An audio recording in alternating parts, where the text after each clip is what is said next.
Good afternoon, welcome to the Berry Street Garage Stadium for today's pre-match build-up show for Bootle FC versus Stafford Rangers.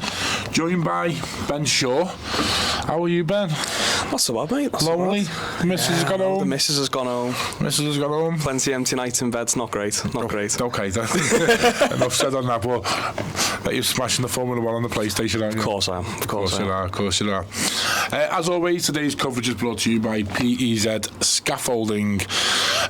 Patrick, he's not here for the pre-match, but he is going to be on commentary, but we'll touch on Patrick in a bit because I want to mention something he's doing. So first of all, let's hear the thoughts of the gaffer. Good afternoon, Alan.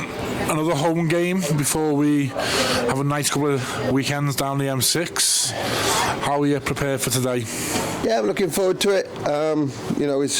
We've had a good week training, so we're just going to make sure now we prepare ourselves in the changing rooms and the little details we got left to do, and I'm looking forward to it. So another home win last week, 2-1. It was tight towards the end, wasn't it?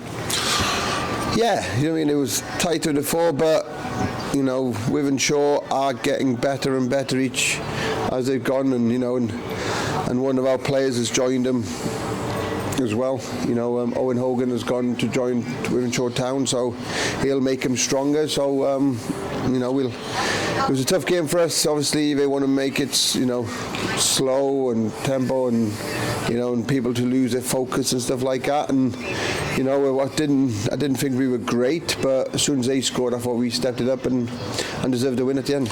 Good to see Courtney keep his composure after. Let's not talk about the penalty. It was a bit of a woeful penalty, but he kept his composure.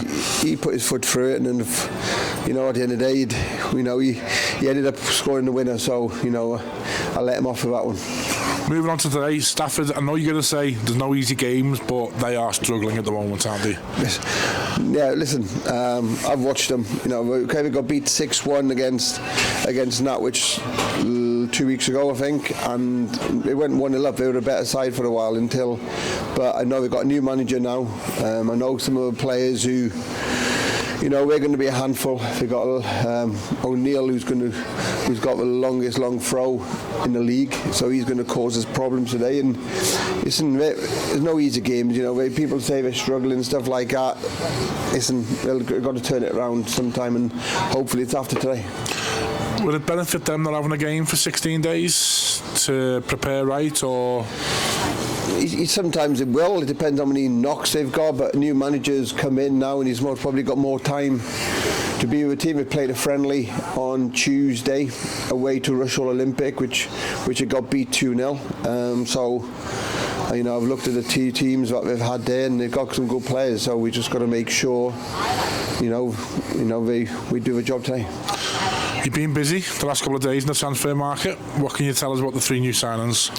It's just one of them. I've always wanted to improve, and still I want to get the squad younger. Do you know what I mean? It was early on in the season. We're an old group, so we've had some fresh young legs coming in, and Josh Gregory, he's been at Bury. He's been promoted from this league before, so he's going to bring experience.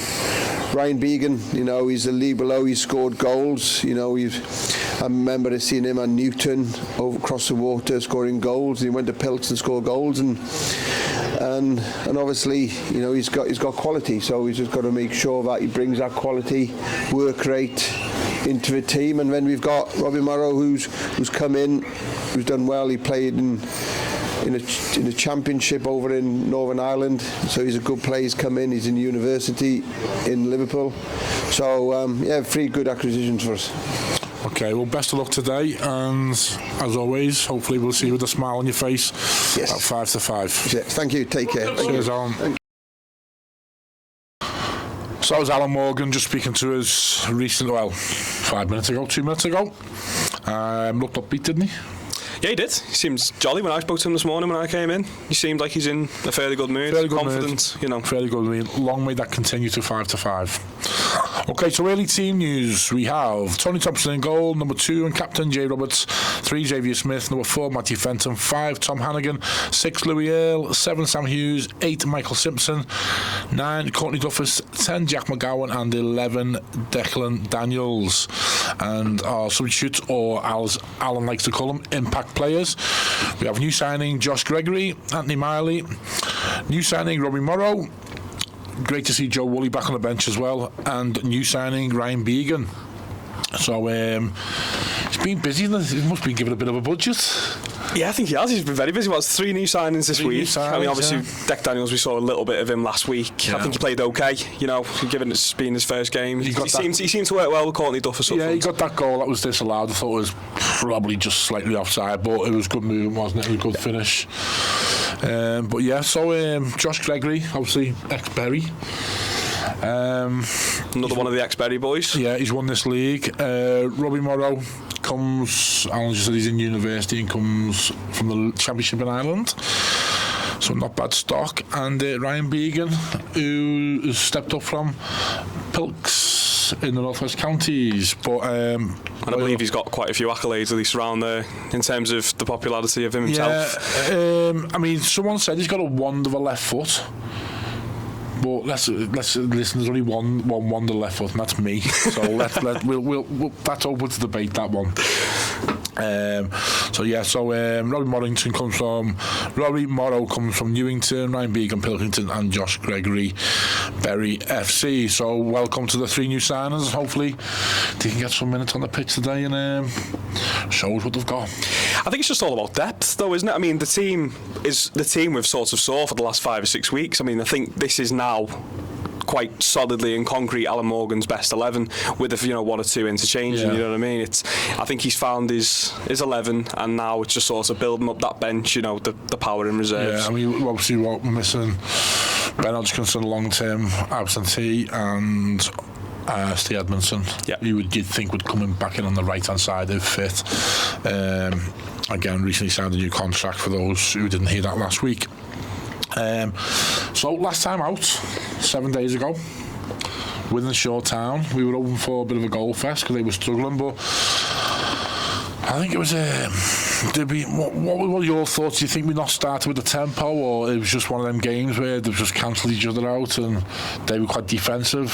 Yeah, I think probably one word I'd use to describe it is maybe a little bit sketchy. I think we could have no doubt been 2, maybe 3 up in the first half. We did seem to put on a lot of pressure and should have maybe put the game beyond doubt before it even became a contest. Yeah. And obviously, Courtney Duffus having to turn up late to sort of change the tide of what would have been a disappointing 1 point. Do you know, it'd be interesting to speak to Courtney because we've seen him take penalties at his first game, Stalybridge last season. He scored 2, didn't he? He scored 2 on his debut, and he picked the ball up, and he's always so composed. I don't know whether something rattled him, but it was rash, Courtney. It was rash, and I'm sure he'd be the first to admit that. But what I thought was great was he didn't let it get in his head, and then it was quite a difficult finish from a tight angle, but he stuck it away well. Yeah, well, from up on the gantry, I mean, I don't know about you on commentary, but I thought he just grazed it wide. But that's the sort of thing, as you say, you expect if a player misses a penalty, the nerves are a little bit shaken in a big moment, 85th minute, maybe things don't go the way, but he kept his composure, and like you say, tucked it well in a very difficult finish. I thought he delayed, and I was thinking that the angle's going to go against him here, but listen, he's a forward, he's a very good forward, so who am I to question where he takes the ball? But yeah, it was Jack Lenihan with the first. They got an equaliser, quite a good finish, wasn't it? Very good finish. Very good finish for the equaliser, bottom corner, Tony's right hand post, and then like I say, Courtney's, I think the ball's still travelling somewhere towards 83 race course. So it's on the new path, but he made amends by getting the winner. He did. But listen, at the end of the day, I said last week, you want a good performance, but we're in the nitty gritty, we're in the business end of the season now. All you're bothered about is three points. Don't want to get beat 1-0, but we played brilliant, and it's 3 points, got to churn them out. Another great chance today to get another 3 points. I think it'll be tough though, and then we've got a couple of long ones, haven't we? down there. A lot of away trips coming up. A lot of away trips. I think this is one of those games where you look at on the fixture list coming up, and obviously with the form Stafford have been in at the minute, I would say that it's a kind fixture to have. But obviously, as you spoke to Alan Morgan about, it's 16 days since the last game. New manager, new tactics. The team that we're going to see today in terms of Stafford isn't going to be the team that the last 5 teams have saw. No, definitely not. And that's why I asked that question, because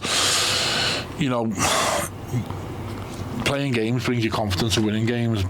But then new manager comes in, he's got 2 full weeks to put his ideas across. So I don't think it's going to be I think you're right. It's not going to be the same Stafford who lost the previous 6 and got an absolute hammering away at Nantwich. But that's not to say that Nantwich aren't a good side anyway. I mean, we witnessed it ourselves. They well and truly sort of played us off the park. So especially at home, Nantwich, they're not a team that you can dismiss as Stafford being poor. Yeah. Well, Nantwich have done double over us this season, haven't they? So I mean, they couldn't. Stafford, they're a massive club. They are a really big club. We've been there, and they get a good fan base, and the grounds, it's a big crowd. It's a big ground, isn't it? Yep. But I mean, they sit 17th. It's just, It is just one of those teams where when you look at the table before the season starts and you start, making your own head, who's going to sit where come the end, in April, you wouldn't expect them to be so low down. You would think they would be similar to us, playoffs or pushing towards them. So they've actually, like I say, the bottom of the form table, you've got no points out of the last 16. Obviously, the manager's paid the price. You go on that run, you're not going to be in a job, are you? No. They've actually got the 3rd highest attendance average of the league. But I think that, as you were just saying, the size of the club, even when you're playing so poorly, you're bringing people through the door, and that speaks a lot for itself. The backing's still there. Well, talking about backing, Q, brilliantly. Did you see the news about them? I hadn't, no. They've just got new American investors. Have they? Yes. Wow. Yes, I don't know who it is, but it was on X, Twitter or something the other day. American investors are going to pump a bit of dough in. The new Wrexham, the new Man City. If he's from Texas, could be oil money. You never know. So like I mentioned there, after today we've got Sheffield Town and Sporting Calsa. 2 long trips, so 2 long days for us. Just hope the M6 is kind. Yeah, let's hope it wasn't like it was yesterday. Yeah, no, you have a bit of a nightmare on the M6. It was standstill, absolute standstill, closed all day. I went to West Brom on the 5th of January. It took me 5.5 hours to get to head office. That's what you want. Right, Patrick, as we mentioned before, he will be on with us on commentary. Is today the day? I'm sure today's the day. I believe today's the day. So Patrick may turn up with no hair. For those who don't know, he's actually, I think it's a great cause this. He's raising money for Little Princess Trust, and he's also going to donate his hair for kids, isn't it, who go through chemotherapy, cancer treatment, and he donates the hair so they make wigs for them. Fantastic charity. He's actually raised £763 just off his own back. Done a brilliant job. And he's getting it whipped off. And I'm sure he put on it today that I'm sure today's the day. So Patrick may turn up with a buzz cut. And I said to him last week, I said, now is obviously not the wisest time to do it in the middle of January, but you know what, if it's time to go, if it's time to sort of say this is it now, the hair's ready to go, it's ready to go to a better cause. Just don't washes it, because there'll be things living in there and all that. Last time I had a cut. It's going to be so strange to see him with so short hair. All I've ever known of Patrick is obviously with the top knot, and then on the last few weeks, he's been letting his hair down. He does get it cut quite trimmed and shaved, doesn't he? Quite right. But no, if you want to donate to Patrick's amazing cause, you can go on to the Little Princess Trust, search for Patrick, and we will leave a link in the description. We know it's tough in January as well, so if you want to leave it till 28th, 31st payday, it's more than welcome. So Patrick will be with us on commentary. Women's updates, they finally played the game the first day in 42 days, and an impressive 4-1 win over Clayborough. So they had no cobwebs, did they? They didn't, no. Alex Garb, 41 days unbeaten. That's a brilliant run for a manager, any manager. But then he doesn't turn up today. No. 4-4. Well, that's about it. Have I missed anything else? I don't think so. No, I think we've covered all that we need to cover. No, Pitches looking okay. For January, we thought how many teams play on this. I'd say it's not too bad. Me and Freddie were having a little discussion when we were walking over to get this all set up, and it is a little bit boggy, but I don't think it's going to be a problem. No. It is. I think it's going to get to a high of 9 degrees today. So we're 6 degrees off that tipping point. 6 degrees. Do you know what the 15 degrees is? You're counting that as summer weather. The short weather. There we go. So we're 6 degrees off. Getting closer. Right, that is us. So if you can't get down here today and you're going to go and watch Liverpool beat Burnley or go shopping or whatever, join us 2:55. Me and Patrick live, full 90-minute commentary. Highlights will be out tomorrow, and if not, we'll speak to you next Saturday. Nice little away trip. Thank you.